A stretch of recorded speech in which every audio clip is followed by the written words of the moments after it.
Channel को subscribe कर साथ में बेल आइकन दबाएं और बने रहे यूडी न्यूज के साथ। मैं हूं पंकज दुबे।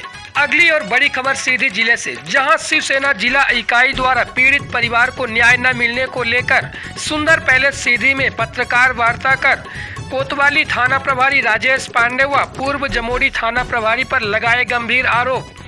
क्या है शिवसेना जिला प्रमुख विवेक पांडे का बयान, देखें पूरी रिपोर्ट। पहली बार जिले के अंदर किसी संगठन ने आम जनता के लिए आंदोलन छेड़ा और लड़ाइयां लड़ी। आज तक ऐसी कोई पार्टी हो जो दलितों के नाम पर सिर्फ राजनीति करते हैं। एक दलित परिवार से आप दलित परिवार के नाम पर सिर्फ ज्यादातर पार्टियां राजनीति करती हैं, और वो भी जब उनके पार्टी के कार्यकर्ताओं और पदाधिकारियों में आंच आएगी तब वो आंदोलन छेड़ेंगे। लेकिन मेरी लड़ाई एक आम जन से थी। जो आम जन के साथ अभद्रता की गई, गलत किया गया, उनके खिलाफ, उनके पक्ष में मैंने आंदोलन छेड़े, लड़ाइयां लड़ी। ये मतलब नहीं कि मेरे संगठन से कोई हो तभी मैं आवाज उठाऊं और लड़ूं।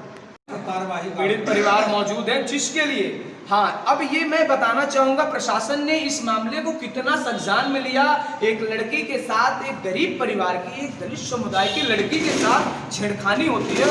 इस दरमियान इनके साथ कितनी कार्रवाई हुई? जब संगठन द्वारा आंदोलन किए गए, संगठन द्वारा इस महीने की, आज लास्ट तारीख को मैं बात कर रहा हूं, इसी महीने के अंतराल का पूरा केस है। इस महीने की लास्ट में यही बताना चाहूंगा, संगठन के आंदोलन के दौरान प्रशासन की जब प्रेशर पड़ा कि कहीं न कहीं संगठन वो कर रहे हैं इसमें मामले को संज्ञान में लेते हुए संगठन के आंदोलन के बाद कहीं न कहीं प्रशासन ने लड़की के मामले में जांच कर उसमें धाराएं लगाई है आरोपी के ऊपर। किसके ऊपर? सीता पांडे जो भी था गांव का, उसके ऊपर, आरोपी के ऊपर धाराएं लगाई गई। लेकिन इसके बावजूद भी इनका कहना यह है कि सीता पांडे के ऊपर तो कार्यवाही हुई, क्या मेरे सम्मान का जो ठेस पहुंचा, मेरे को आपने जातिगत गाली दी दलित समुदाय को लेकर, तो उस समुदाय को लेकर क्या आपके द्वारा किसी प्रकार का वो किया गया? नहीं। अगर यही आम व्यक्ति अगर किसी के द्वारा कर दिया जाता तो क्या उसके ऊपर मामले ना दर्ज होते? SC ST लगता, वगैरह वगैरह लगाते, नियमों को पता नहीं क्या करते। लेकिन ना तो इनसे किसी प्रकार की बात की गई, ना तो किसी प्रकार। देश का संविधान सबके लिए सर्वोपरि है। अगर इस देश के लिए अगर वर्दी आपको दी गई है तो सम्मान पूर्वक उस वर्दी की सही लिहाजा रखते हुए देश की रक्षा करिए। आपने जो शपथ लिया था वर्दी के लिए, जो इस देश समाज की रक्षा के लिए, लेकिन आपने अपनी पूरी प्रथा भूल चुके हैं। बताना चाहता हूं कि जो ये हमारे भाई साहब के लिए माननीय अभिषेक परिहार जी ब्लेम किए कि ड्रिंक करके, शराब करके, नशा करके रास्ता रोकता है, चक्का जाम करता है, तो मैं ये बताना चाहता हूं कि ड्रिंक के लिए 2 टेस्ट होते हैं, GGT गामा ग्लूटामाइन टेस्ट, और एक होता है mean corporal value MCV test, जो कि 89 डेज तक ये पढ़ लिख के बेवकूफ़ियत कर रहे हैं। इनको अगर ये पढ़े लिखे ढंग से होते तो इनको पता होता कि मीन कॉर्पोरल वैल्यू चेक करा देगा अगर लड़का, तो हम खुद फंस जाएंगे।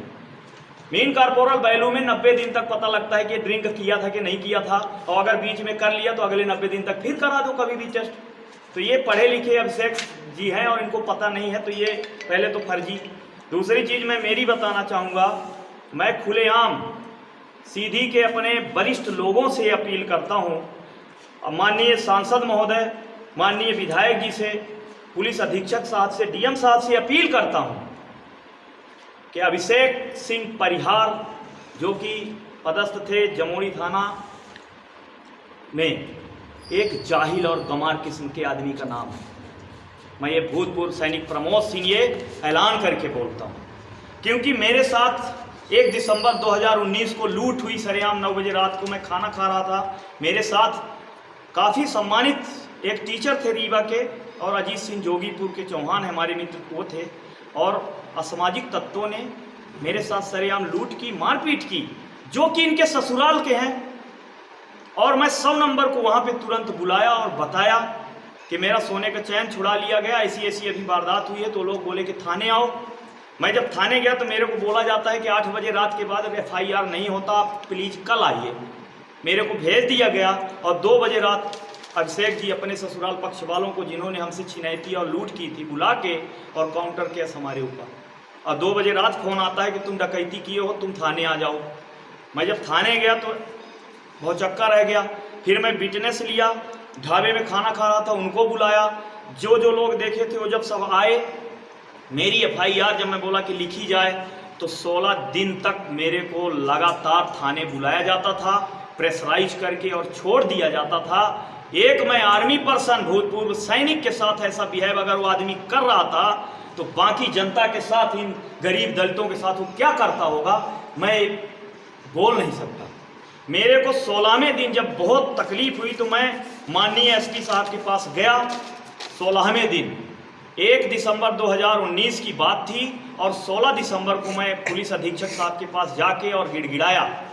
पुलिस अधीक्षक साहब के पास 2 दिन मैं गया, जब नहीं मिले तो मैं एडिशनल साहब के पास गया और पूरी व्यथा बताई तो उन्होंने फ़ोन करके तुरंत बताया कि भाई ये फौजी आदमी के साथ क्या हुआ है। तब मेरी FIR दर्ज हुई और वो भी जो मुकदमा लगाना चाहिए इनको, वो मुकदमा ना लगा के 506 और 323 लगा के और मेरे को बोलते हैं कि तुम लौट के आए हो, तुमको दोबारा नौकरी नहीं मिलेगी, हम काउंटर। CCTV कैमरा होना चाहिए और कितनी जनता ये चाहती है कि CCTV कैमरा होना चाहिए। कुल मिला के भ्रष्टाचार। हम ये कहते हैं कि जहां पर मुंशी रिपोर्ट लिखता है, थानेदार बैठता है, उसकी 24 घंटा की रिकॉर्डिंग निकलवाई जाए और हम सबूत के साथ ये कहते हैं कि उसने पैसा लिया है और उसका इंक्वायरी किया जाए। यदि 15 दिन की 20 दिन की तो उसकी रिपोर्ट निकलेगी थाना में रुपया लेते हुए। ये मैं दावे के साथ कहता हूँ, हमने खुद 4, 5 बार 8 बार रुपया जेब में डाला हूँ, दिया हूँ। ये गुनाह मैंने किया क्यों? गरीबों के हित के लिए किया। बेगुनाहों को फंसाया जा रहा था। लेकिन हमारा यही निवेदन है मीडिया बंधुओं से कि हर थाने में, पूरे हिंदुस्तान में जितने थाने हैं, हर थानों में एक चीज तो CCTV कैमरा होना चाहिए। भाई साहब, हम लोग पूछे भाई गाली क्यों दी हो, चलो रिपोर्ट दर्ज कराओ। वहाँ गए, रिपोर्ट दर्ज नहीं होगा तुम्हारा, उसके साथ गाली गलौज किया जाता है, मारपीट। एक बार मेरे साथ भी हुआ था। मैं चूंकि पैसे से लाया हूँ, सेकंड क्लास में आता हूँ मैं भी। मैं थाने में गया, वहाँ राजेश पांडे सर वहाँ बैठे थे। बोले कैसे आए हो? मैं बोला कि एक क्लाइंट आया है, मैं उनसे मिलने आया हूँ। उन्होंने बोला चलो हट जाओ। मैं बोला सर ये गलत कर रहे हो। फिर इसके बाद वहाँ गए, उसको बोले कि उसके ऊपर FIR कर दो। मैं आया अपने अध्यक्ष महोदय के पास, बोले कि हमसे वकील साहब गुंडाई कर रहे थे। अरे गुंडाई मैं तुमसे नहीं कर रहा हूँ, कानून से कर रहा हूँ, न्याय के लिए कर रहा हूँ। गलत करोगे, इस सबके लिए कानून बराबर है, ना कोई बड़ा है ना कोई छोटा है, सबके लिए इंसाफ है। मैं जानता हूं कि अगर आपने ऐसा किया, किसी को गाली दे रहे हो, उसके ऊपर भी हम लोग कंप्लेंट फाइल करवाएंगे। होगा कैसे नहीं? मेरे पास भी है, मेरे पास भी सबूत है। 10 इकट्ठा करेंगे, आवेदन देंगे, कंप्लेंट फाइल करेंगे, लगाएंगे, होगा। कानून का उल्लंघन न करें, न कानून से खेले, ना आप खेलो ना मैं खेलूं। सबसे बड़ी बात है इन्होंने 110 की कार्रवाई किया है। इन्होंने अपने कथन में ऐसा किया है कि ये दारू के नशे में क्या आपके पास कोई प्रमाण है? ये मानहानि के श्रेणी में आता है। किसी को आपको ऐसा करने का अधिकार नहीं है। अगर आपने ऐसा किया है तो गलत कर रहे हैं। और हम लोग किसी के साथ अन्याय हो रहा है, हम लोग गए उसकी सेवा कर दिए तो क्या गलत कर रहे हैं? ये शिवसेना है, ये खून देने का काम करती है। इन्होंने खून दिया है, हमने भी इनसे जुड़ा। इसके पहले मैं नहीं जुड़ा, मेरे साथ भी अन्याय हुआ, मेरे घर वालों ने मेरे साथ अन्याय किया।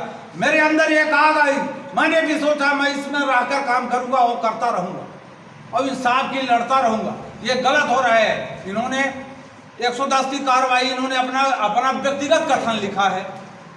आपसे आपके साथ कभी छीना झपटी हुई, आपने रिपोर्ट किया कहीं